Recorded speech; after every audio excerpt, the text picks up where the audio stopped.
As a massive fan of the original of the Thing game released back in 2002, and with the movie being my favourite horror film of all time, couldn't have been more excited to see this remaster announced.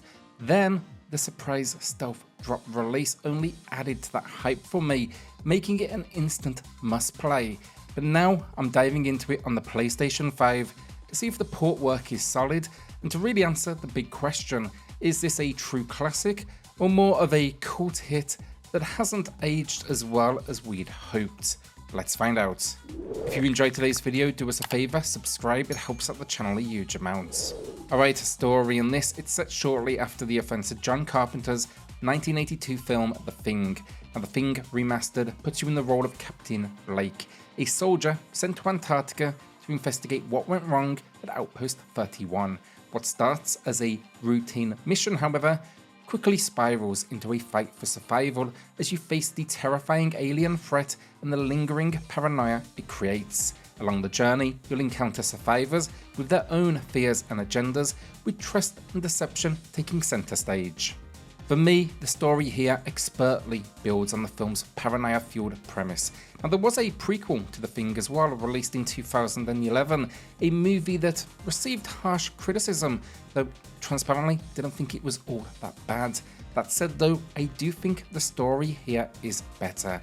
It is building on the events of the movie, and it works so well from a gaming perspective, with constant references to the film, whether visually or through its dialogue.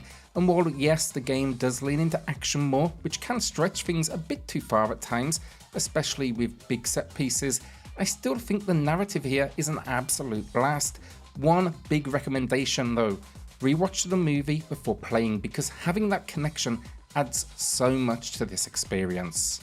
So The Thing Remastered is predominantly a third-person survival horror game, blending exploration, resource management, and intense action with a rotating team of NPCs. These squad members each bring unique skills and personalities, but must be carefully managed as their trust and fear levels directly impact gameplay. The experience balances slower moments of scavenging and solving environmental puzzles with bursts of frantic combat, all set against the backdrop of constant paranoia. Now, the controls in The Thing Remastered then are complex, a memory I actually had from the original release, and one that still holds true in 2024. Movement feels straightforward, with the ability to duck, which stabilizes your gunfire, and the inclusion of item and weapon selection wheels. Where things get more unique though is the ability to shift to first person for gunplay. In this mode, you gain the ability to lean around corners for tactical aiming, but you'll lose the ability to actually move your character. You're focusing entirely on controlling the reticle on screen instead. Further complexity then comes from squad management, with a variety of quick select options mapped to the D-pad, including weapon selection and immediate healing. Dive into the options menu, however, and you'll even find unassigned bindings for actions like cycling through what will eventually become a large arsenal of weapons. While this control scheme generally might feel overwhelming at first, these controls actually work really well once you've got the hang of them. One of the standout mechanics in the game though has to be the trust system tied to your team. When you meet new squad members, you'll need to earn their trust by giving them weapons and ammo, performing blood tests to prove you're human, or injecting them to confirm they're not infected. This system feels ahead of its time, considering the game is over 20 years old and it is still a highlight. As even friendly fire hit your teammates one too many times, they will turn on you. These moments add a sense of realism and tension that fits perfectly with the Thing's themes. This said though, like the team mechanics here, they've always been a bit, let's say, hit and miss. The AI is far from perfect, squad members basically often get lost or stuck, and the game frequently forces transformations, turning your allies into enemies. While this of course works narratively, it happens so often that it becomes predictable, undercutting the sense of surprise and paranoia that defines The Thing. This predictability also makes it harder to form a real connection with your squads, which is definitely a missed opportunity given again the narrative focus. Combat is another mixed bag. You can't simply blast away at enemies here, especially the larger ones. Many require careful planning. You'll need to weaken them, first with bullets, and then finish them off with a flamethrower. This feels great. It's a mechanic that perfectly fits the theme. Boss encounters then take this further, offering big set pieces with unique designs. Some even require you to use the environment to your advantage, adding a dash of variety to the action. It's also not all alien encounters here, there are gunfights with human enemies as well, which definitely helps mix up that pacing. However, the gunplay as a whole isn't the game's strongest feature. As I said, it relies heavily on an auto-lock system in third person, and the first person shooting, while kind of interesting, takes practice to feel comfortable. Throwing grenades is especially frustrating as there's no indicator for distance or trajectory, and yet I often found myself accidentally blowing myself up. What I would say is it definitely feels very much 2002 and very much clunky. Talking old school as well, the game definitely leans into it with its save system. You'll need to find tape decks to save your progress, which again feels fitting for the era. And thankfully there are plenty of them scattered throughout, so it rarely becomes, I guess, a source of frustration. In terms of difficulty on the back of that, there are options to tweak it, and while there are a couple of moments where it spikes, I think the overall balance is very good. The game is also very generous with resources. I rarely ran out of ammo or health packs, and I always had a backup weapon. For first time players, I think a playthrough will likely take 6 to 8 hours, while returning players can finish it in about 4. Now technically then, the game performs well on the PlayStation 5, though I did encounter a couple of minor issues. In a few cutscenes, the audio cut out briefly along with the image, and switching from first person to third person occasionally caused my character to become invisible, leaving only floating clothes and a gun. Neither of these issues are game breaking, but they're definitely worth noting. Finally, I will say I think the pacing is a strong point for much of this game. It strikes a nice balance between exploration, combat, story progression. However, as you do approach the endgame, this balance shifts. The final levels lean heavily into the action where the combat, it's not all that great. You know, you're going in all guns blazing, but it's not just because of the controls, but it feels out of step with the suspense and paranoia that makes the thing so effective. But yeah, so basically, while still enjoyable, these moments lack the same tension that definitely defines the earlier parts of the experience. Visually, all I can say is wow. I think calling this a remaster does the Thing Remastered a bit of a disservice because visually it looks so good. When I hear remaster, I think of simple upscaling and smoothing out what was already there, but here, locations have been evolved, new detail has been added through improved texture work, and environments feel more alive with additional objects.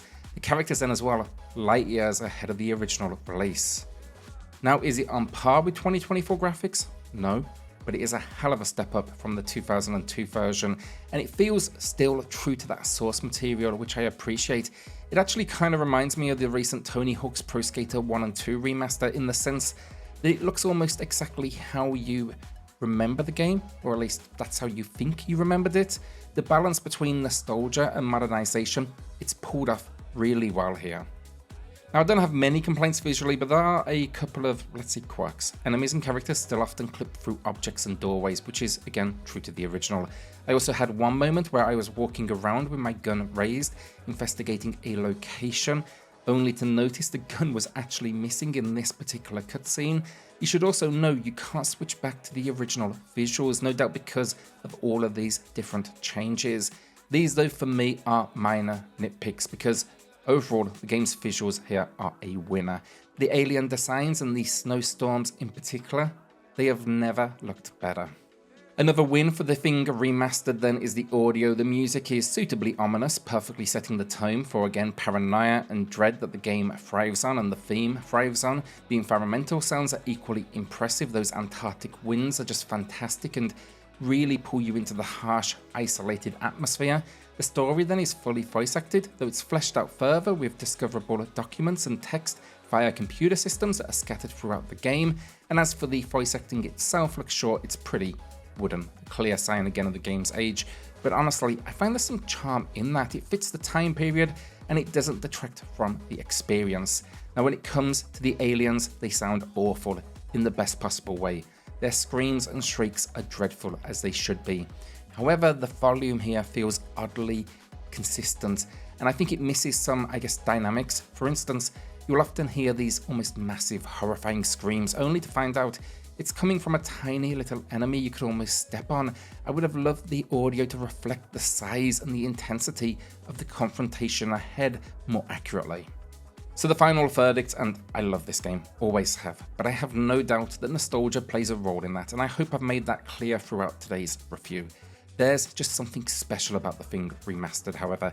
It brings together great visuals, a tense atmosphere, improved environments, and solid trust mechanics to create a survival experience that still feels unique. That said, while it does a lot right, there are areas where it stumbles. The lingering, clunky controls, predictable AI transformations, occasional, transparently technical hiccups, and lack of dynamic audio for enemies, that all kind of just together holds it back slightly.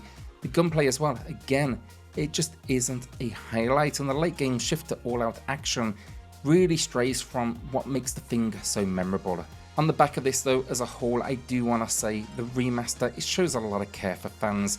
There's actually a few additionals in here that I haven't mentioned. There's a nice little library included. It shows you storyboards, character models, and more. I think that's a great touch for those who love the game or the movie.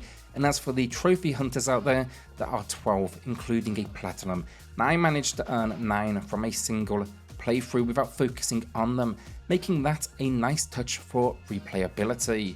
So overall today, this is a great 8 out of 10 from me. It is a remaster done with care, and while it's not perfect, it delivers what fans of the original would hope for, a faithful update that brings the Thing to a new audience while keeping its core intact. If you are a fan of the movie, the original game, or survival horror in general, it is absolutely worth your time. So that is the Thing Remastered. Will you be checking it out? Let me know in the comments, and if you enjoyed this review today, do us a favour and subscribe. It helps out the channel a huge amount. With that, I'll see you all on the next video. Cheers all.